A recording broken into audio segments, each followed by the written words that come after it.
सभी पत्रकार बंधुओं को नमस्कार। आज देश की बदहाल अर्थव्यवस्था पे आपसे बातचीत करने के लिए ये प्रेस कॉन्फ्रेंस बुलाई गई है। देश की आर्थिक स्थिति अत्यंत चिंताजनक है और ये अगर कहा जाए कि देश की अर्थव्यवस्था आईसीयू में है आज की तारीख में, तो कहना गलत नहीं होगा। और ये बात मैं आंकड़ों के आधार पर कह रहा हूं। भारत के ऊपर 200 लाख करोड़ का कर्जा मोदी जी के राज में है। भारत के ऊपर 50 वर्षों की सबसे बड़ी बेरोजगारी की मार मोदी जी के राज में है।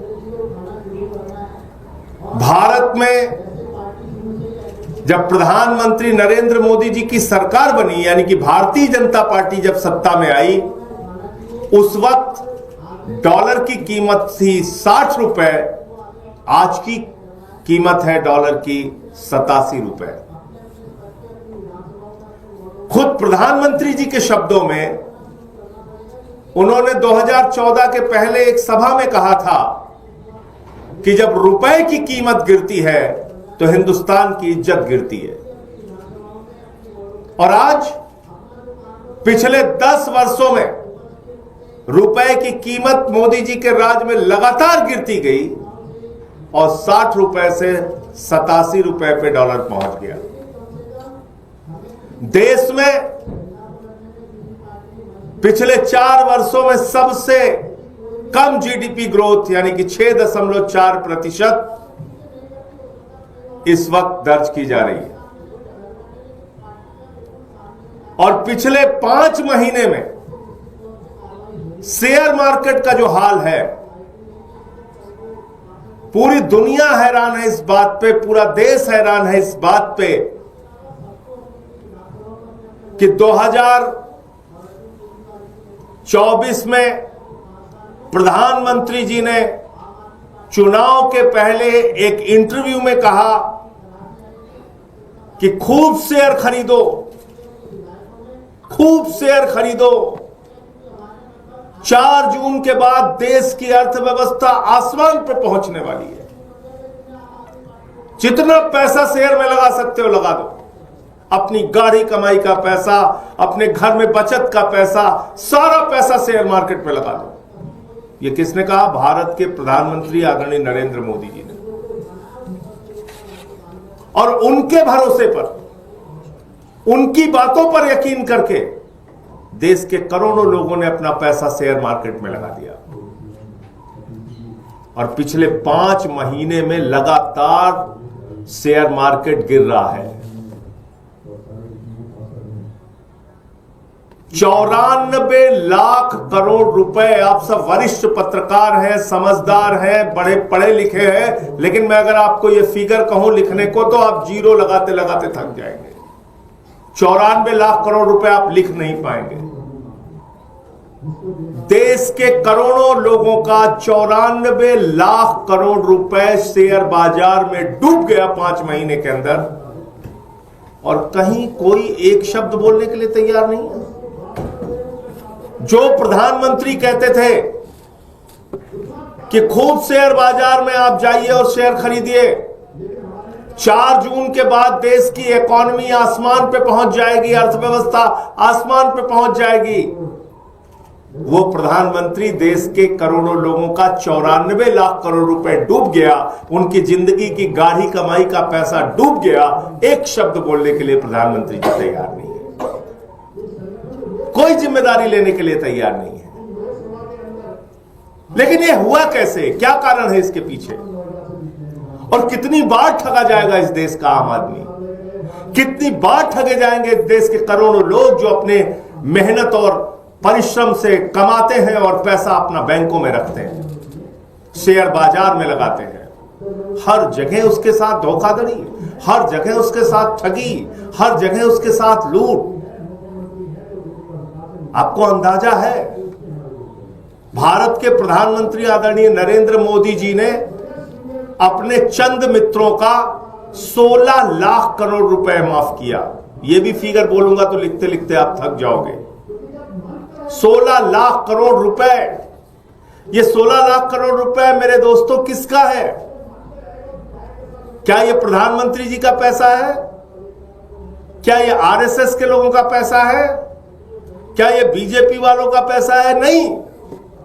इस देश का किसान, इस देश का मजदूर, इस देश का कर्मचारी, इस देश की माताएं बहनें, इस देश के करोड़ों लोग, इस देश के मीडिया वाले, इस देश के वकील जो अपनी गाढ़ी कमाई का पैसा बचाते हैं, वो पैसा बैंकों में जमा करते हैं, इसलिए कि उनको इंटरेस्ट मिलेगा, इसलिए कि उनको ब्याज मिलेगा, इसलिए कि बेटी की शादी होगी तो वो पैसा निकाल पाएंगे।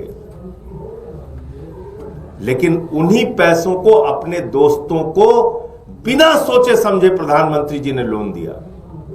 आपका पैसा लाखों करोड़ रुपए बैंकों में जमा है, उठाया अपने दोस्तों को दिया। कितना दिया? 16 लाख करोड़ रुपए। दोस्तों ने पैसा लूट लिया, फर्जी कंपनियों में लगाया, मॉरिशस लेके चले गए पैसा, अलग अलग दुनिया के देशों में लेके चले गए। और जब उनके ऊपर कार्रवाई की बात हुई तो प्रधानमंत्री जी ने कहा भाग जाओ यहां से। भाग गए विजय माल्या, भाग गए नीरव मोदी, भाग गए मेहुल चोकसी, जो प्रधानमंत्री जी जिनको अपना भाई कहते हैं।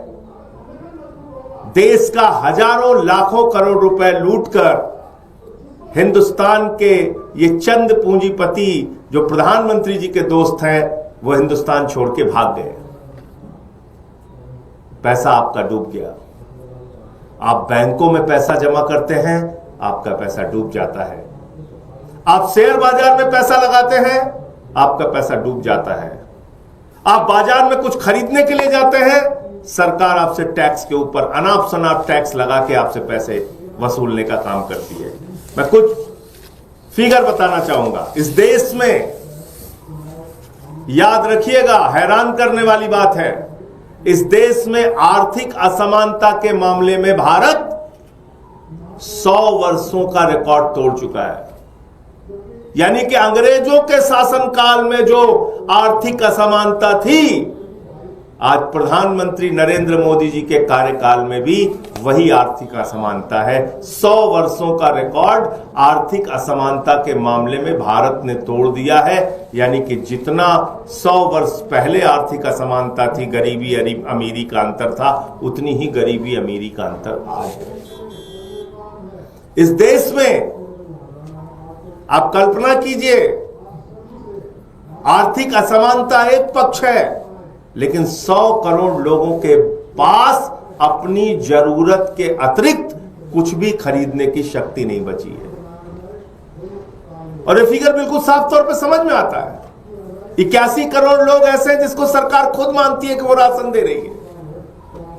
उसके पास 5 किलो राशन अपने पास खाने के लिए नहीं है, उसको सरकार राशन दे रही है 81 करोड़ लोगों को।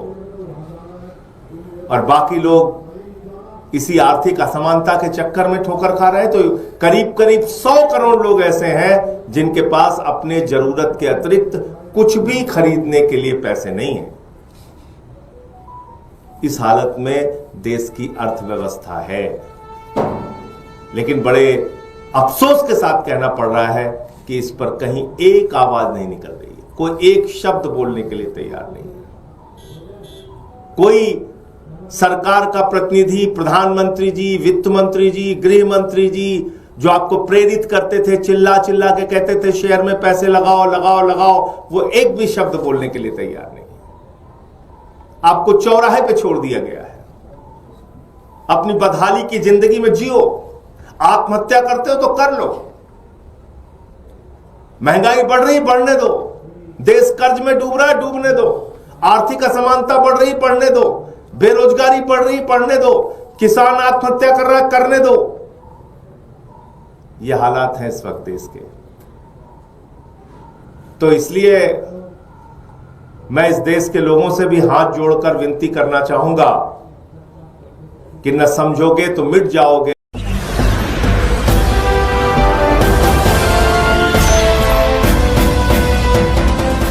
आप देख रहे हैं लाइव न्यूज 9 99 राष्ट्र सबसे पहले।